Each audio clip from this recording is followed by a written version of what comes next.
We have risen from the ashes to school the masses. Hello, everyone. Welcome to another edition of the Scholars of Wrestling Show, episode 514. I'm your man behind the microphone, Scholar Jeff. Joining us this week, the OG Undisputed Scholar himself, and your current reigning Scholars of Wrestling World Heavyweight Champion, Scholar Tarek. Scholar Tarek, how are we feeling tonight, sir? Well, let me tell you something, brother. I'm feeling great right now. I have the milk. No, I don't have milk, so I can't really keep that going. But I have taken my vitamins early in the morning every day, like what Hulk Hogan's supposed to tell is what he told me to do. So that's how I'm feeling right now, brother. Somehow I don't think those are vitamins in your system now, brother. Also joining us this week, of course, is Vitamin C. the other of the OG Undisputed Scholars. He is Scholar Brian. Scholar Brian, how are you feeling tonight, sir? You know, just when I thought we had nothing to talk about this week, uh, this bombshell news breaks. It's it's it's one of those like you don't even know what to say in the moment when you're put on the spot. It's like you have nothing to say because you're not expecting the. I did not wake up this morning expecting to be told, soliloquizing about Hulk Hogan this evening. Yeah, all of our plans for today were very clearly upended, and so were a lot of other people's. But before we get into all that specifically, last but certainly not least, also joining us this week, as you can see, he is the one and only Scholar Pete. Scholar Pete, how are we feeling tonight? As I live and breathe. A somber one, gentlemen. It is a sad day for the professional wrestling world. Say what you will about the man himself, but what he did for the business that we will get into, ladies and gentlemen, is nothing more than he brought wrestling to the mainstream, and that can't be stepped aside. That can't be dismissed. A true wrestling legend icon is sorely be missed. I'm looking forward to the great conversations the all of us are going to have on it.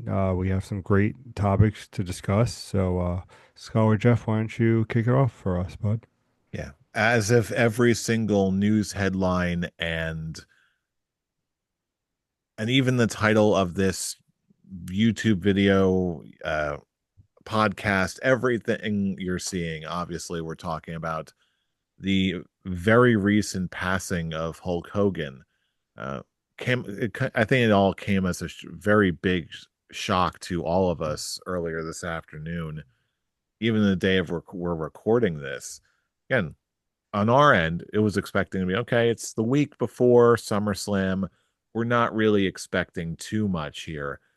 But then we were met with that news and everything was changed. So, really, now that we've had some time to sort of digest this for about a half a day, there's this now is the time where we're going to be processing all of this, grieving, mourning, reminiscing about easily one of, if not the biggest professional wrestler of all time. If you're even just doing a fan podcast like ours, we got to. This is a notable period in history for you for no other reason than how impactful he was for so many fans of so many different generations in so many different places and ways and for so many different reasons as well. So on that note, I guess the most appropriate way I can think of to to start off this entire conversation is given his extensive history in the professional wrestling business, what was your personal first exposure to Hulk Hogan? Anyone They're all want jumping in that? one. I'll tell you what. I'll in that case, I was expecting to get more jump ins than that, but I can kick us off. The first exposure I ever had to anything Hulk Hogan related, believe it or not, was when I was in pre-K, pre-kindergarten, the earliest of just like daycare, preschool, whatever. And I remember very vividly some of the other kids who were being dropped off were coming in with those Hulk Hogan and Ultimate Warrior Brawling Buddies, the plush Oh, ones. Those back then seemed like the biggest things. I'm like, even I wasn't even watching wrestling habitually just yet, but even then, I'm like, I saw those and they looked cool. And even then, I know who Hulk Hogan was. So even when I was seeing more extended family members who were also wrestling fans, I would hear like Hulk Hogan, the Ultimate Warrior, Lex Luger, blah blah blah blah blah. But even then, it was all just through the grapevine. I didn't really know who any of these people were just yet. But when I first actually started fully watching wrestling on a consistent basis, it was mid early to mid 90s WCW that I actually started watching wrestling in. And of course, we're talking about mid 90s WCW, you cannot go there without thinking of prime NWO era Hulk Hogan. So even then, like he wasn't in the red and yellow, but I still saw him as this everything you imagine Hulk Hogan to be, this big jacked up muscle guy with again, you even if you just knew Hulk Hogan through reputation alone, he still was who you thought he was, and he still had the physique that you expected him to have. He was a living legend, at least at the time. And he was just one of many over the top bombastic wrestling characters that really made me fall in love with professional wrestling as I knew it.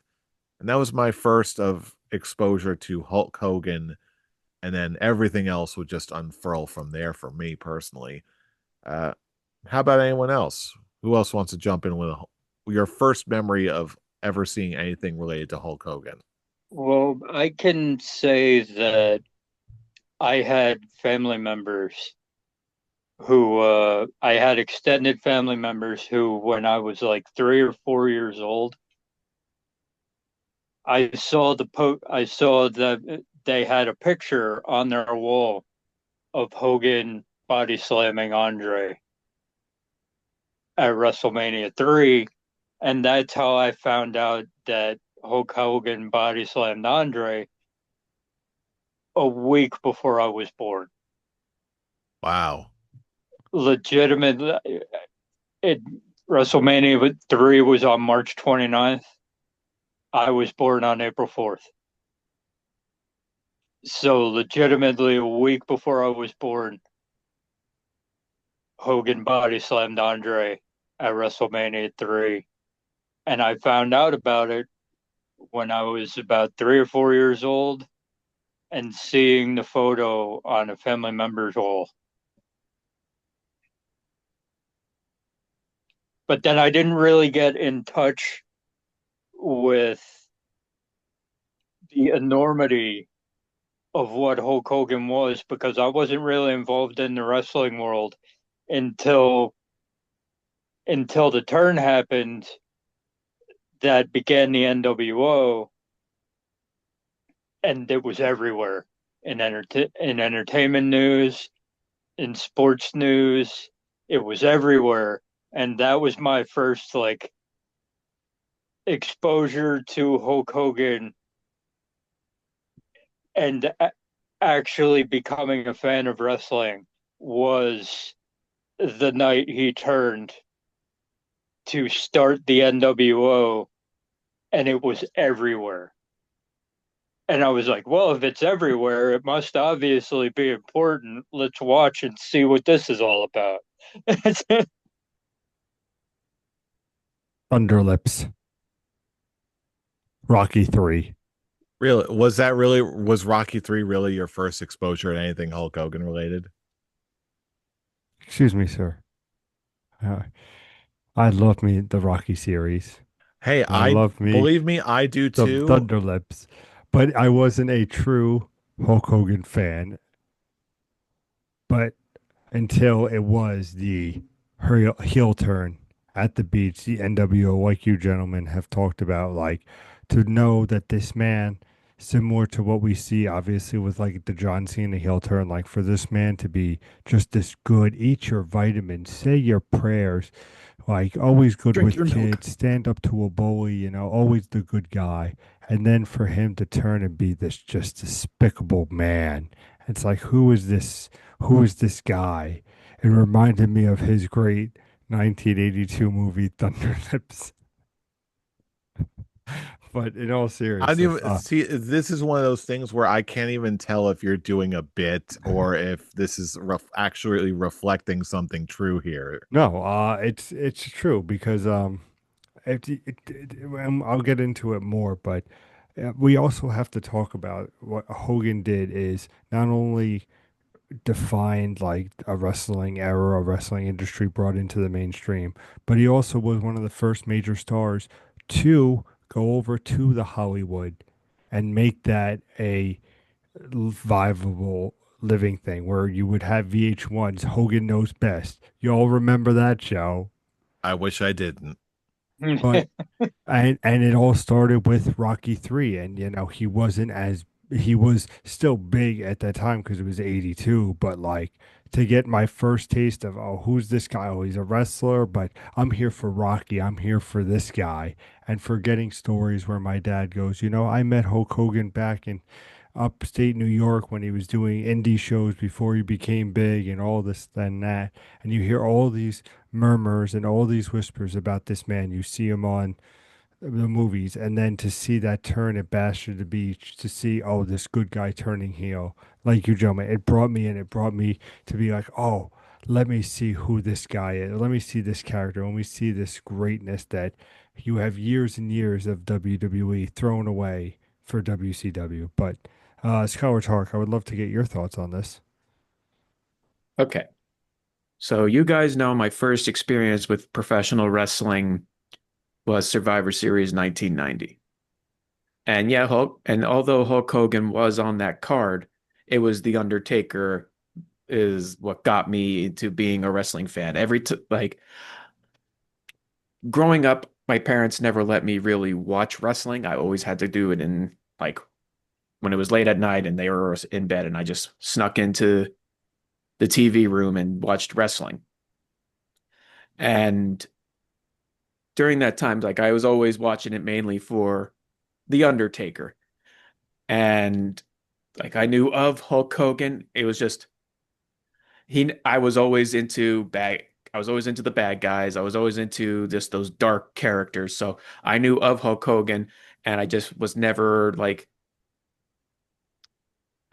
I was not a Hulkamaniac when I was at that proper age where it was pretty much normal for kids to be Hulkamaniacs.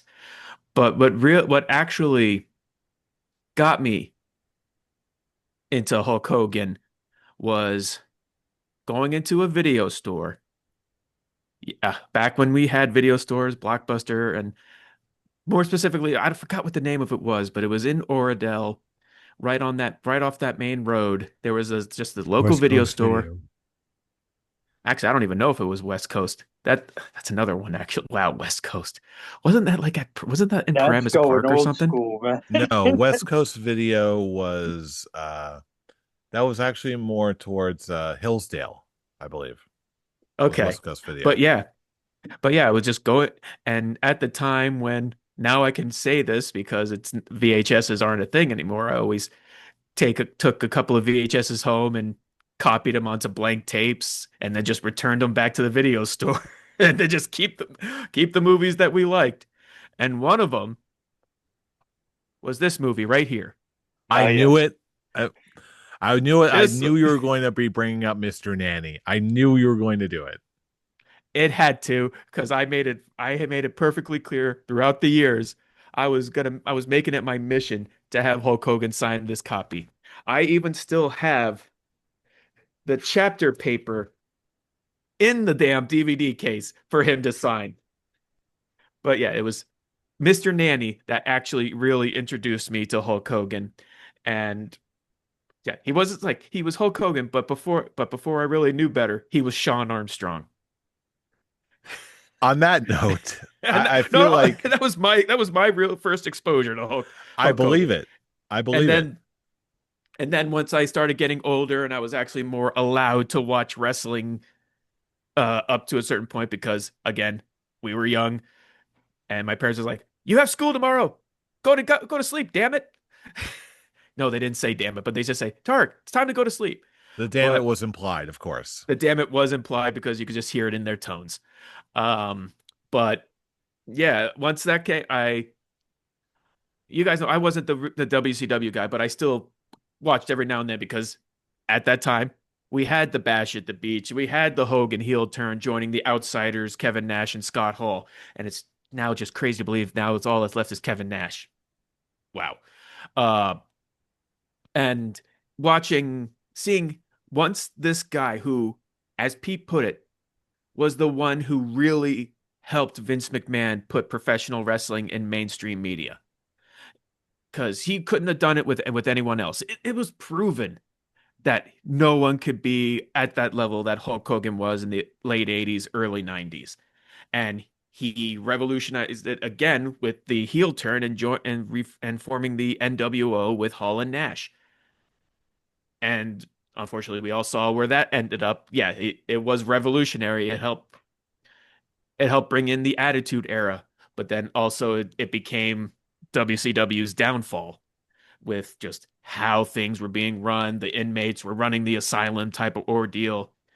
And as much as I like respected Hulk Hogan with all that he did, and just it's the more that we're seeing his backstage politics that was just like, okay, he is very smart, but it's also he was also very stubborn.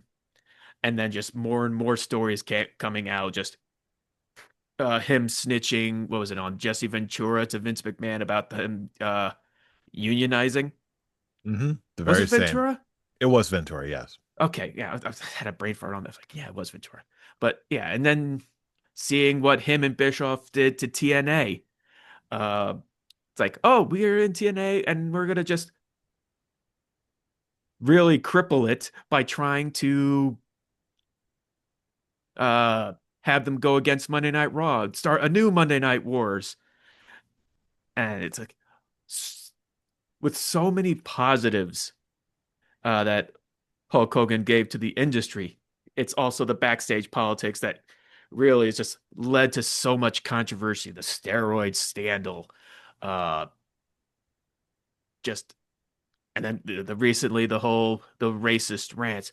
He did all those things, and it's really a shame that our last seeing of Hulk Hogan on WWE television, he was booed out of the building on the Netflix debut of Raw. Like it's sad to see it because just we saw this guy, we saw this guy when we were all kids, and seeing how much of an impact he's made on professional wrestling. Like I said, no one could do what he did for this business, and for that we're always, as wrestling fans, forever grateful. But when it comes to just his backstage politics and his man and the man himself and well all that he did, like in the negative light, would it say he completely tarnished his legacy? No, I don't think so. But like again, he did some terrible things, but I still wanted him to sign this. I still wanted him to sign this thing because he did leave that impact on me. He left that impact for all of us as wrestling fans. And it's once again, nobody's perfect. Everyone has those bad signs, but I want to try and look at the positives that he brought, the smiles that he gave to all the kids and all the teenagers, and in our case, the young adults that he left that impact in our lives, and we'll just be forever grateful in that. And yeah, Hulkamania, like Hulk Hogan may be gone, but Hulkamania will still just run wild on all of us because we all feel the power of Hulkamania rushing through our veins every day because that's just Hulkamania us lives being wrestling forever. fans. Hulkamania lives Hulkamania Yeah, lives forever forever. right here. it, it's one And of those things where, in order to feel the full impact of this man's life, you have to take the good, you have to take the bad, and you have to put it together. It's like, yes, we would not have wrestling the way it is now without this man. It is proven. It is fact. You cannot, nobody can deny it. They can attempt to, but they'll be wrong every time. But but you also have to take into effect those things that Skeletoric mentioned. You can't just leave them out of the construct of this man because we shouldn't be uh we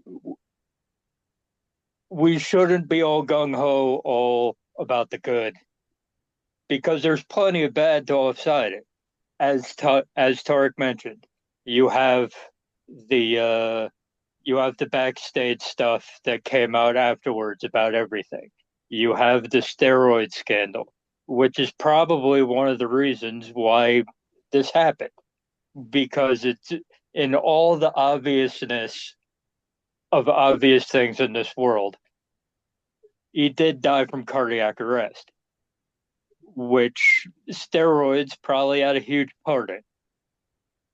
And then with the whole racism thing and all that, where it's like there are a bunch of people who are actually celebrating this day right now. And for those people who are celebrating it, we know why. We understand, and there's no pushback. However, you do have, so it's like, but you can't deny the impact that he has made on everybody because the there are three things that I can mention that are the loudest audiences I have ever heard in WWE, in WCW. These are things that are going to be in the record book. The loudest reaction I've ever heard was Rock Hogan face off at WrestleMania 18. and on that When they're note, while we're talking about this is actually a similar point that I've been contemplating earlier about how big and how influential Hogan is. We can be talking about this all day, but really, the other thing that struck me was how the other word that's coming to mind is unprecedented. How there was really no one like Hulk Hogan, for better or for worse, until he came along. There was no one who had this. We can talk about impact, which even then seems like a bit of a understatement, but it almost seemed like there was such a these days in wrestling we see what a top guy can do, what he's meant to do. But Hulk Hogan, there was really, outside of just some major stars in the territory days, there was never a star of his magnitude, let alone what it meant to the fans, the business, how everything is supposed to be managed here. And for a while, well, I no, wouldn't be shocked yeah. if part of that whole process ended up warping Hogan somehow over time. Oh yeah, the dude's ego got out of control when starting with the downfall of WCW because, and he was right, he was right to have that ego because they did. He was that dude for years. WrestleMania, Vince McMahon gets all the credit for WrestleMania, and it's bullshit because WrestleMania couldn't have worked if he didn't have Hulk Hogan on that card. Nobody's watching. You see the card for that show. Nobody's watching that show if Hulk Hogan's not involved. Are you serious? If you look down the card of WrestleMania 1, nobody gives a shit if Hulk Hogan isn't involved. So it's like, of course, the man's ego got out of control because he was completely right in what he said, in what he thought at the time, which was, I'm the guy. I made WrestleMania work. I made all this work. These TV deals for wrestling, none of this wrestling is as is as popular as it is if it isn't for me. So of course that's going to go to his head because facts are facts. And WrestleMania is not WrestleMania if Hulk Hogan isn't involved in that first one. So I guess at this point, I can't think of a better time to actually put a stamp on this first question. What to you is your favorite match of Hulk Hogan's? Because for me, I don't know if it's hard for me to pick a favorite one here, me personally. But one that really stuck out to me, and at least in my time when I first started watching, was Hollywood Hulk Hogan versus Goldberg, when Goldberg actually became the World Heavyweight Champion for the first time. That felt like such a crowning achievement at the time, and especially with the benefit of hindsight, when I know that Hulk actually puts someone over, that it's still, I would say this is one of those matches and moments that really still holds up today. What say you? Obviously, I have to go with the number one, which is Hulk Hogan versus The Rock, WrestleMania 18. I mean, there is no other, arguably better match that he did. The way that he was a heel, and then in the beginning of the match, the reaction that the man got, and they had to pull an audible to make The Rock be the bad guy, and for Hogan to do Hogan ass things. I mean, my runner up, of course, was the Shawn Michaels versus Hulk Hogan, because who doesn't love that oversell match? But you know, That will always have a special place in my heart, especially with the the build up to that match where Shawn Michaels is just completely taking the piss out of him. He's just like, "Well, yeah, you're only as young as you feel, brother. Well, if that's true, then I'm probably 140 years old, brother, brother." That but That that that was Larry fantastic. King segment, yeah. let me tell you, it's why I almost said it is my favorite match because it was a good build up. But again, you have to give it to The Rock and Hogan. Like they had the they had them in the palm of their hands, and how that was in the main event. I think the main event was Triple H versus Chris Jericho was right after. Because Jericho was like, how the fuck are we supposed to like come after that match? Because again, it was before the Rock and Cena. And once it was literally like this is the past meeting the future, where Hogan literally was doing the Rocky movies, doing the VH1s, doing the WCW, and then for him to pass on to the Rock, who now has become doing not reality shows but movies, being one of the biggest box office, to be like, hey, like this is my passing of the torch, similar to the Rock to Cena. It was just a beautiful moment, great match. The energy was there. I would be curious to see what the undisputed scholars would say, though. Take Fine, your you can time go now. first. Jeez. You know what? if we're basing it off of match quality and aura and atmosphere, I'd have to agree with Scholar Pete that Hulk Hogan versus The Rock had all that. But I'm gonna go with the moment and the match that everybody knows, the match that Hulk Hogan is famous for, and one of the best photos that you're ever going to see from a wrestling ring. And it's in all the it's in all the WWE intro packages. It's in it's in every greatest hits that you'll ever see. It's like as Big E once gloriously said, I don't need 30-minute classics. I just need big meaty men slapping meat. I'm going Well, Hulk Hogan, Andre the Giant, WrestleMania 3. I don't need the good match. That match was never supposed to be good.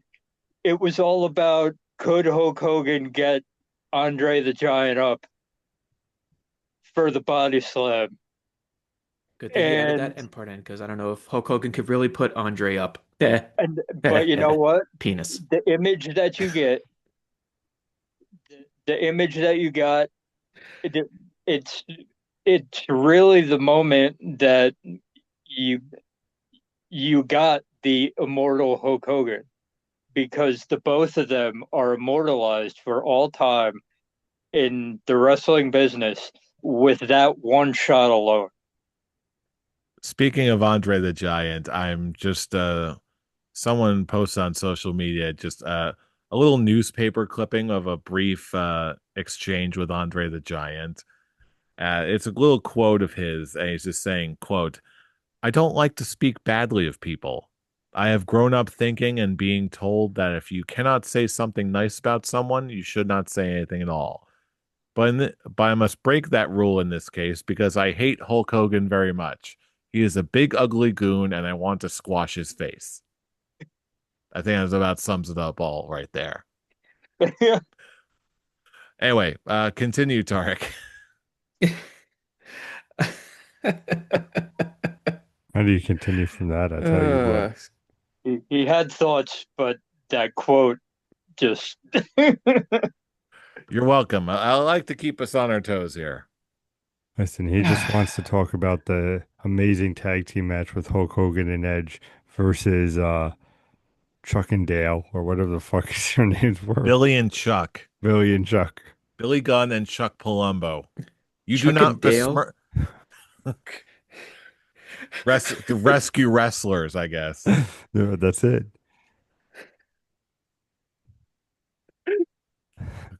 You're welcome. oh we Thomas lost Yeah. Power him. We Tower. lost You're him. It's welcome. over. Okay. I think What we the? may have Okay. you've Okay, been I'm back because he's kicking out of two, that wasn't brother. even that wasn't even like a just a like losing control. Like it's just a face palm because Jesus Christ, Pete.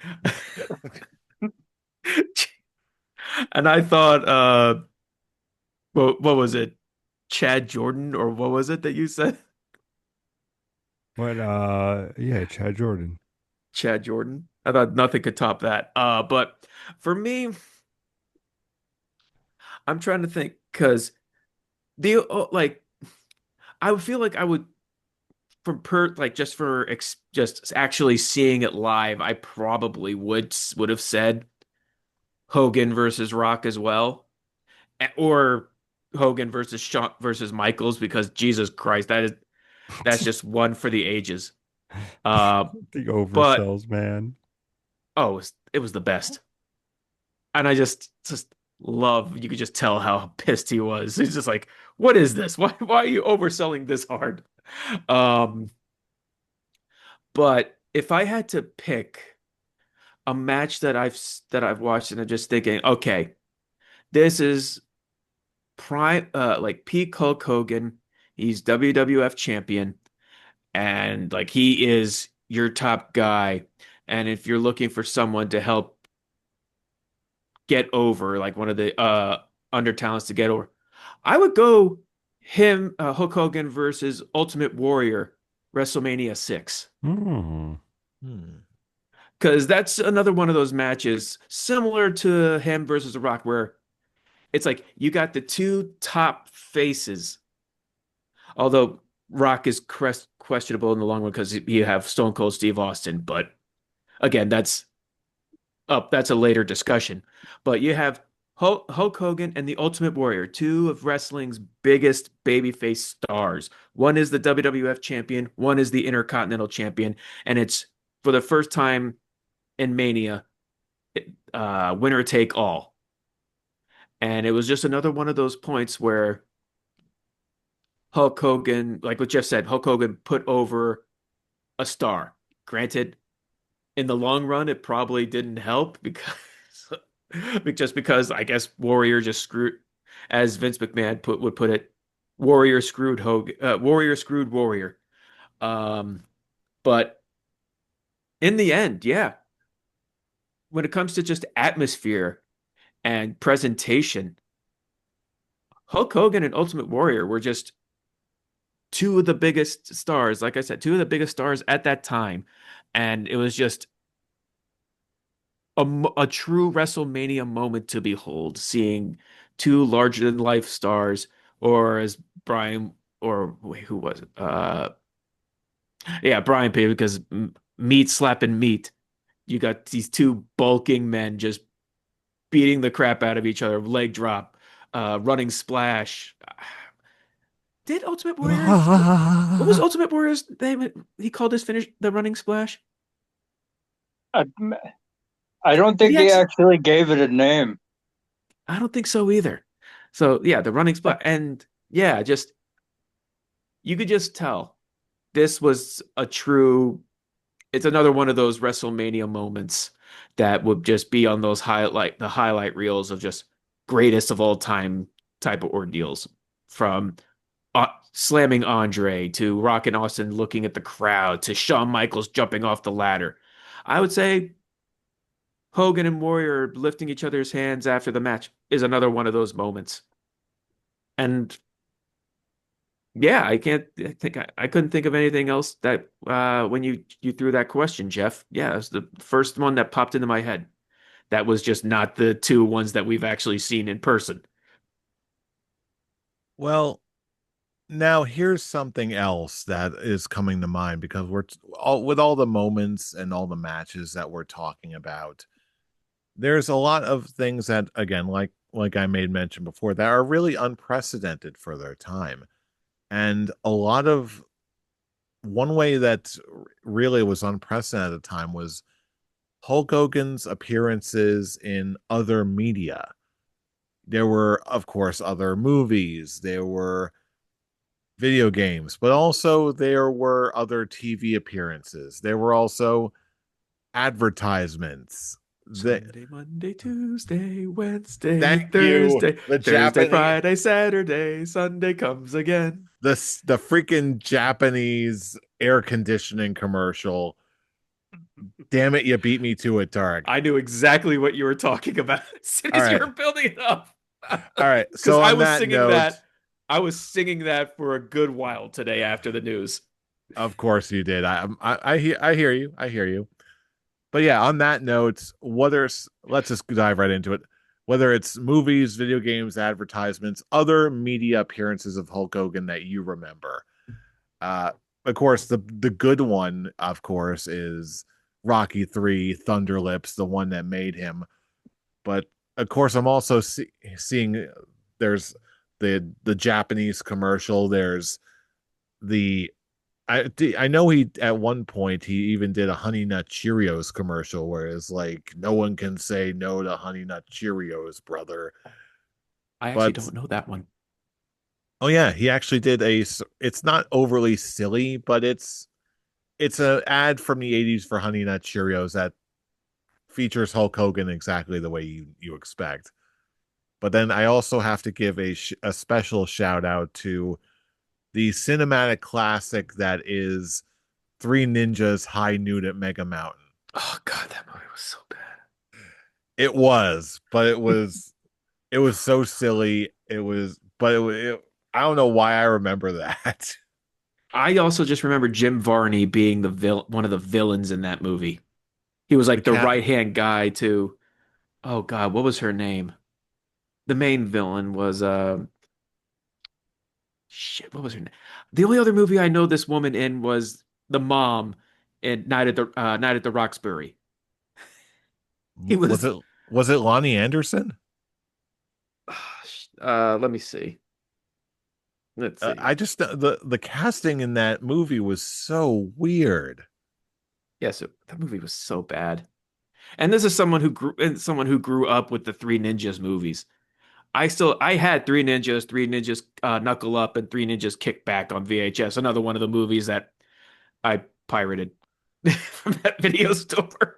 That You and can't. Theodore Rex. No one can catch you anymore. That it's no one cares about the VHSs. Listen, who But Does could anybody forget that remember Theodore Rex? classic? oh, Theodore Rex. That's not even a Hogan movie. I know, but that was just one of the other movies that I pirated. I said Santa with Uh, muscles is always going to be up there as a Hulk Yes, it Hogan. is Lonnie Anderson oh boy. as the main villain of uh I need to make a mountain. Jesus Christ. There's so many. Of course, there's also the Okay, cinematic classic of when Hulk Hogan was doing those Rent-A-Center commercials. I was gonna say the classic of Gremlins 2. Gremlins too, yes. Oh, did anyone actually watch Hulk Hogan's Rock and Wrestling cartoon? No. I did not. It was just slightly before my time, but I don't. I'm pretty certain Hulk Hogan did not do his own No. voice. I Wasn't that like believe it Brad was Garrett or something? actually I think it was Brad Garrett. I remember him actually talking about it in an interview about how one of his first roles where he played Hulk Hogan. I'm like, and when I'm pretty sure I heard that too. And when I did, I'm like, geez, how long has Brad Garrett been around and doing stuff? Like, Good. yeesh. Oh, for me, my introduction with Brad Garrett was Everybody Loves Raymond. That was my intro to I think Brad that was Garrett. for a lot for most people, I believe. But yeah, any other memorable things that you saw Hulk Hogan in movies, TV ads, whatever? Mr. Romeo and Nanny, yes, we Juliet. know. What was that? Urban Commando? Suburban Suburban. Command. I Suburban s- did. Commando? I was frozen today. They, I was so happy to see Christopher Lloyd give his love to Hulk Hogan. oh, I didn't even see that one. Oh, let's see. He posted it I'm on Twix. Let's see. on I'm I gonna. oh mean, Twix. Took me a second. Hulk Hogan did so many dumb movies that you forget sometimes that he was Thunder Lips He was also in Muppets from Space. in Yeah, Rocky yeah. 3. I'm like, he does one serious film and then he's just doing nonsense the Oh rest of yeah, I I don't just know found it. the picture of the Suburban Commando poster. Rest in Yes. peace, Hulk. Oh, yeah. he should have added It, to that it, message hashtag I was frozen today. no, but legit, it's like he does one serious movie, Rocky 3, and then he just does nonsense for the rest of his movie career. And for whatever reason, I love Suburban Commando. Oh, I love Suburban Commando. Well, I didn't love it as much as Mr. Nanny. It was a later love, but like I had a whole plan for him with signing it. I wanted to have him record just going, "Bert, lovely to see you. You look positively effervescent. May I offer you tea or maybe a nice crust sandwich?" Oh, we all know. Then he gives you the look like I have no idea what you're talking about, brother. Yeah, pretty much. I'll now I could just say he's Sherman Hemsley was waiting for him at the pearly gates. Oh boy. Like and this is what sort of hits me about all of this. Like I was expecting this to be more of a somber discussion and just sort of reminiscing. But then even after all of the things that he said and did later on in his life, when we're talking about all this stuff, I can't help but smile. I really I even if it what even if some of the things he did weren't good, he was still certainly entertaining in such a unique and, again, I'm going to say it again, unprecedented way. Like he was such an American original that it almost felt like A real Hulk American original. Hogan, he was a real American original, and we even if we can't find his beer in any store we go to around here, it still felt like Hulk Hogan, the persona, the character, was very much like a slice of Americana to the point of like it almost sounds like, oh yeah, Coca-Cola is going out of business or McDonald's isn't around anymore. Like, yeah, sure, in the long run, it's probably better for you, but at the same time, every once in a while, you're still gonna miss the taste of a Big Mac. Like it seemed like part of me almost didn't believe it, but now I feel like now that we're really reminiscing, it's a really pleasant surprise to see more smiles than just like poo-pooing on his legacy. Am I making sense? Yeah, it's like I'm never gonna be that guy who's gonna be like, I understand why people are mad at him, why people don't want to forgive him, and those people have every right for that because the things he said and the things he did after when he was out of wrestling, they not good, not Oh, not good, and like yeah, I understand completely, but it's also one of those things where you got to take the good with the bad in this case and be like, look, we don't have what we have today. We're not on this podcast. A lot of people who are big time journalists, a lot of podcasts on YouTube, they wouldn't be. They can say that they'd be into the indies and do all this all they want. No, probably not. It's like you don't have anything that you have today in the wrestling business if you don't have Hulk Hogan. If you is don't it? have Hulk Hogan, all the independents WWE folds because WrestleMania doesn't work. So it's like Hulk Hogan, as you said, is a piece of Americana because during that time period, he was one of the biggest celebrities on the planet. He was up there with movie stars and uh, and music stars. He was up at the top, and he's the reason why we are able to enjoy the WWEs, the AEWs, the TNAs of today because without Hulk Hogan, we have nothing. I It's so can I crazy to can think I can that. honestly say that 100% factual. Like people are gonna be on the internet today, tomorrow, in the near future, poo-pooing that statement because of because of reasons.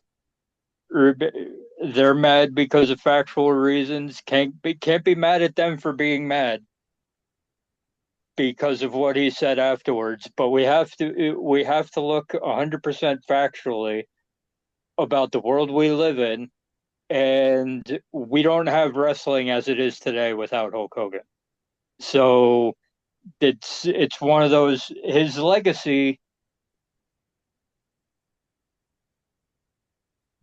can be tarnished, but it can never be taken away Yeah, because that's of what be because of the fact that we have what we have today because of him. You can say it was Vince McMahon all you want. No, sir. Vince McMahon isn't able to push WrestleMania through if he doesn't have Hulk Hogan. and that's sort of what gets me when I'm again, whenever these conversations, whether it's here on this show or on major news networks or even just another conversation among friends and family. Eventually, all of these conversations tend to go about a matter of legacy. How will Hulk Hogan be remembered? And while I'm ultimately convinced that history will show us where the consensus is with all of us, probably by the end of the year, by the time we get to our end of the year discussions, we're going to get a more definitive answer about where everyone's beliefs lie.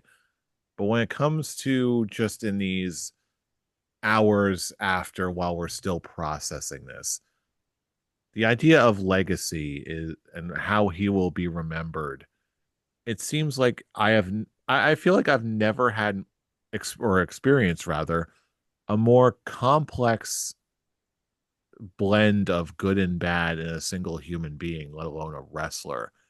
Like, he's one of the biggest and most well known of all time, but he was also known for not doing the most shady stuff backstage, being a politicker, where coined the phrase "that doesn't work for me, brother." Uh, but at the same time, he also drew a lot of houses, put a lot of smiles on people's faces, had a lot of really memorable matches. He was known for his, five moves of doom, leg drop, Hulk up, brother, brother, brother.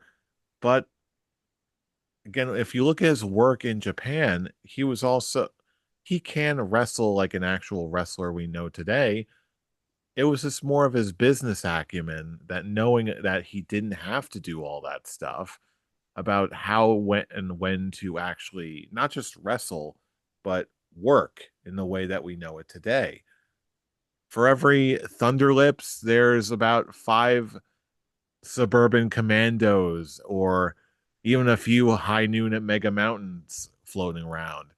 For every uh, for every Honey Nut Cheerios ad, there's a Japanese air conditioning ad. There's For every Pasta Mania, there is a Nitro Grill uh, or a Rena Center ad. I'm sure that there's plenty we're going to be forgetting about now, either way. But just I've never seen such a complex blend of highs and lows in a single person in quite some time. So with that being said, as far as what I think Hulk Hogan's legacy is going to be, ultimately, as bad as some of the things he said are, including his not just his racist statements, but also his just like over the top lies. The the racist statements are always going to be the worst of them all, especially when they were said, and just that man was just like going down the tubes and fast. As far as the rest of that stuff, you could chalk it up to Hogan-esque exaggeration, but ultimately, once cooler heads prevail, I think ultimately the wrestling world and the world at large will think mostly favorably towards Hulk Hogan. Maybe not for all the reasons that we just described, but all of those reasons almost being amplified, where he was in many ways the very first of his kind and will never likely be replicated ever again. I think it's just a matter of time before he gets a Dark Side of the Ring Oh yeah, there's no episode. doubt. He'll, I think he'll, it'll be more than just one episode. I'm thinking he's gonna you get got to get Mr. a McMahon. series on that, dude. You got to get a series on that, dude. But legitimately, it's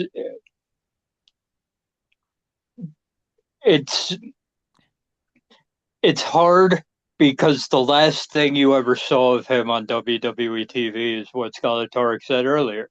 He did getting booed on the first edition of the Netflix Raw while doing his beer commercial, getting booed out of the building because of racist statements and because of going full MAGA on at one of the Republican convention meetings, and that depends on whatever side of the political argument you're on, but in that building was probably not the best idea to bring Hulk Hogan out at that particular time.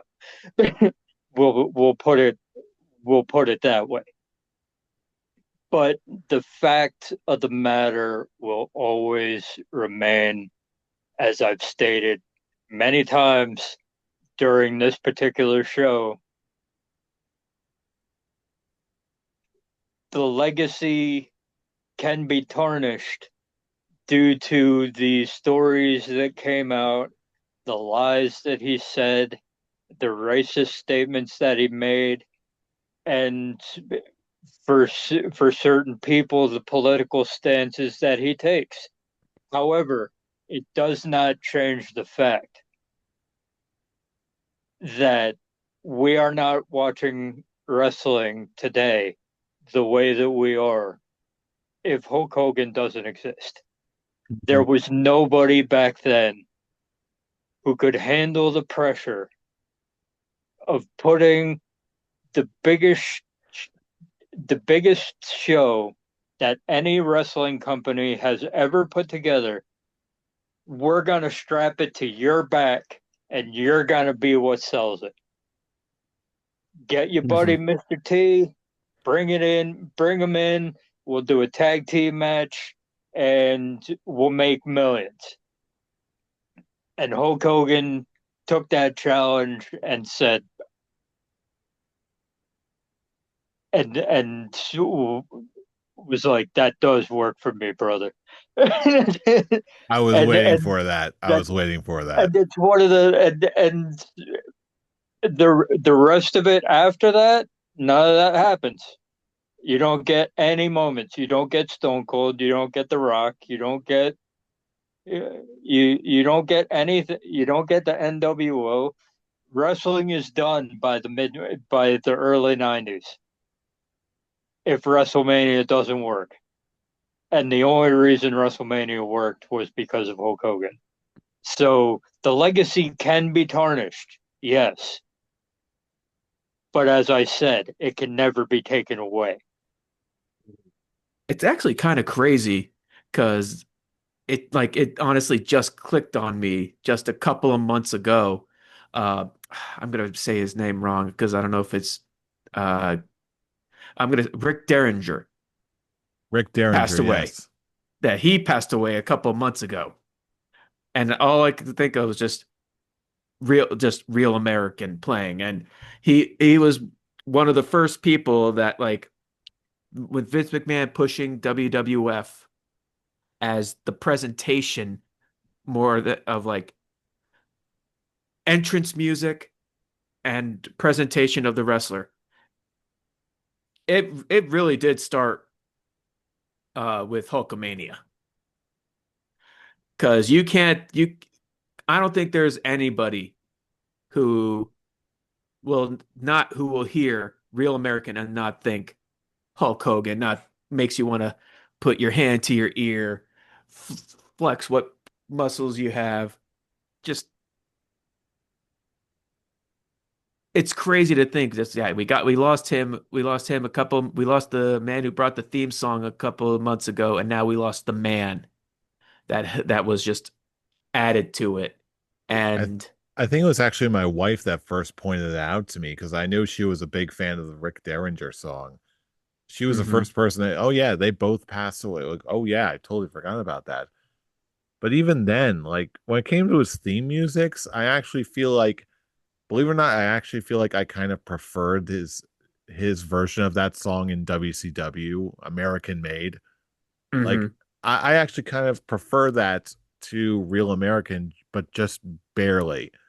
Both are really, really good and just have that like sort of cheese covered kind of vibe about it, but sometimes it still helps you to get like pumped up, brother. I don't care. Nothing's better than the opening riff to the NWO song.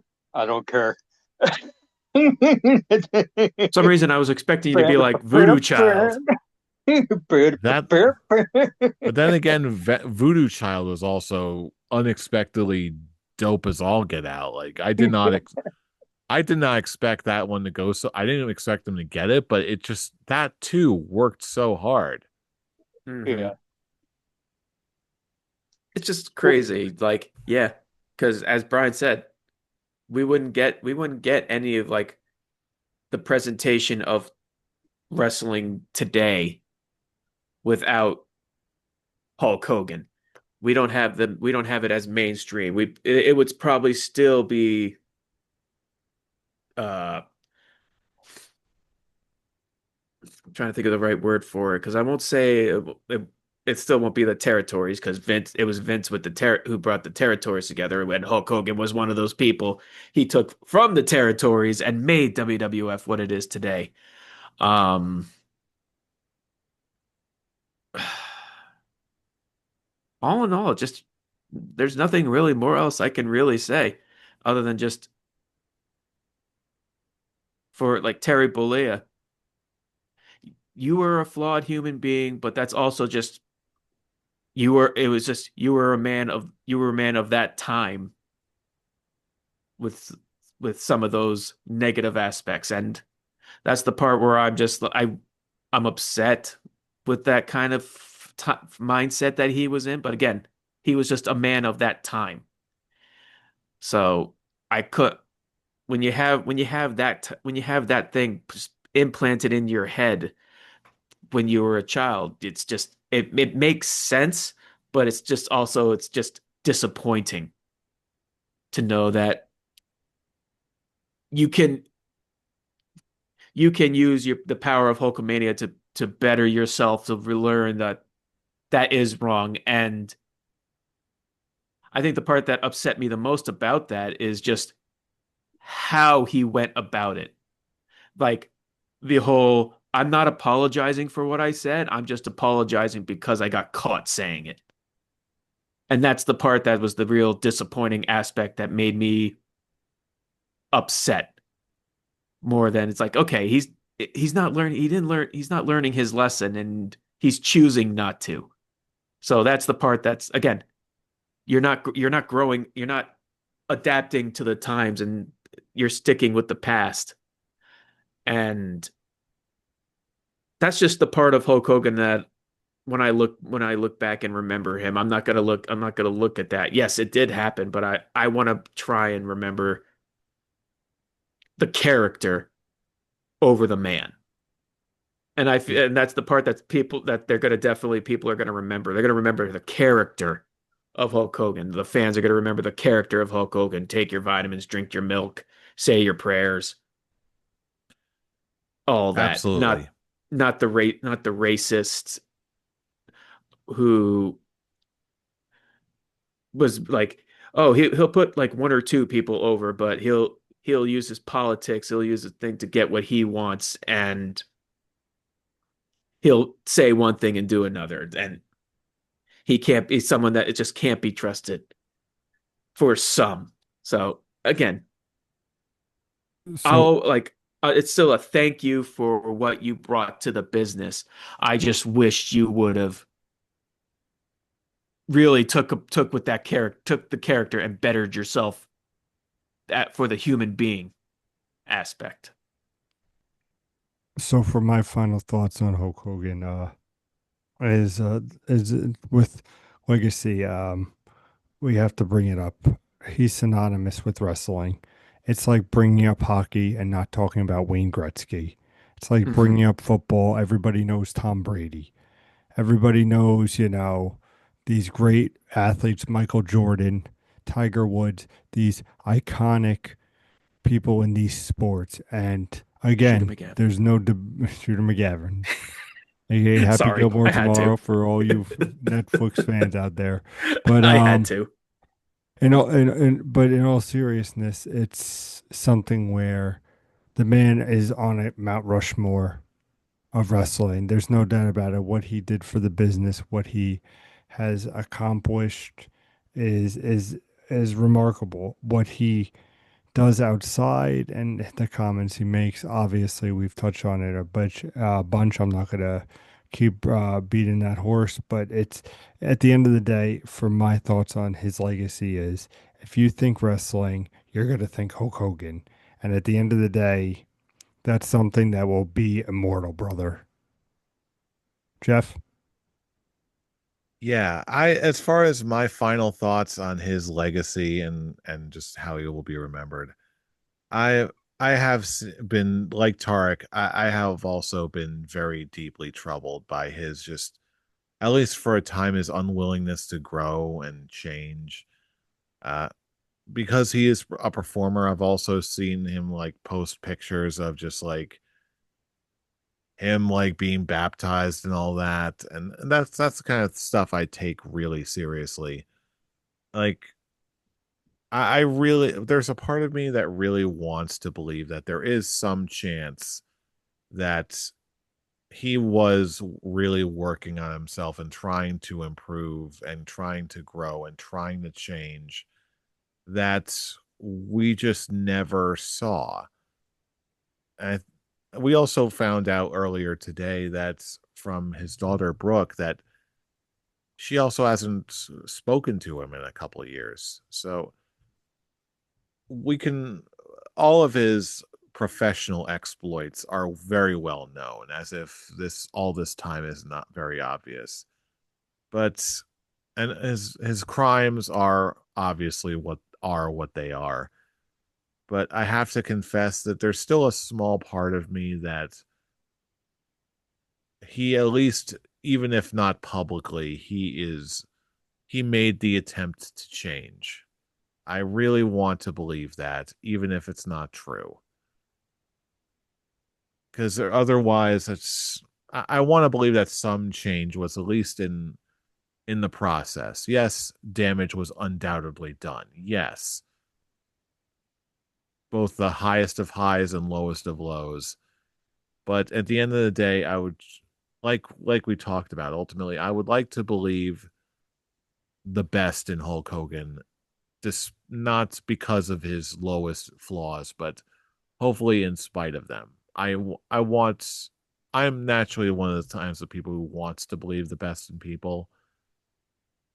So at least I want to believe that in his later moments, in his last moments, a part of him did grow, did change, despite sometimes often his best efforts. I want to believe that. I want to believe that. That's the best way I can put it. Hopefully, but even if not, even if he is not that, Hulkamania, even if Terry Bollea was didn't live up to what I want or hoped he would become, there is still Hulk Hogan, and there ever will, only ever will be one Hulk Hogan. And that's the best way I can put it to you right now.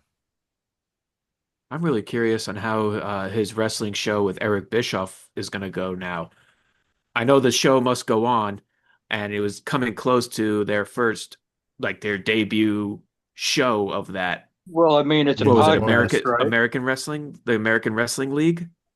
Oh no, it's like American All American Freestyle or something like that. Yeah. Yeah, that's right. Freestyle when it's coming out at the end of August, they were saying their first event was. I'm not. I would be shocked if it went over a year. Like honestly, Yeah, there's no way. no way, indeed. But then again, that's part of his legacy too. Just like putting his name and just like trying all these different media ventures and different. It just is what it is. But again, that's a part of what made Hulk Hogan very much an unprecedented product of his time. I'm sure over the next couple weeks, we're just going to keep thinking of other stuff, or other people are going to be posting other things that he did that we just absolutely forgot about, I'm sure. But that is, in my mind, another conversation that we will have in the days to come. But as far as we're concerned, those are our thoughts initially, at least, for the legacy of Hulk Hogan. But now is the time in the show where we're turning it back over to you, our fellow fans. What is the legacy in your mind of Hulk Hogan? How will you remember him? No matter what you think, let us know all across the internet, YouTube comments, Facebook posts. And of course, if you want to join the conversation yourself, join us on Twitter, starting with Scholar Tarek. Where can they reach you? You can reach me at the Avataric. I'm looking forward to what WWE's planning on that video package before Oh yeah. SmackDown. Oh Oh man, yeah. that will probably bring a tear to my eye. Or several. Brian, where can they reach you? You can find me hardcore brothering at Atomic Beanpole. Da, da, da, da, da, And da, da, Scholar da. Pete, where can they reach you? You can reach me at my 24-inch pythons at Improv Pete.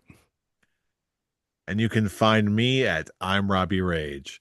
And for all of these relevant social media links and much, much more, check us out at our link tree in the description box below.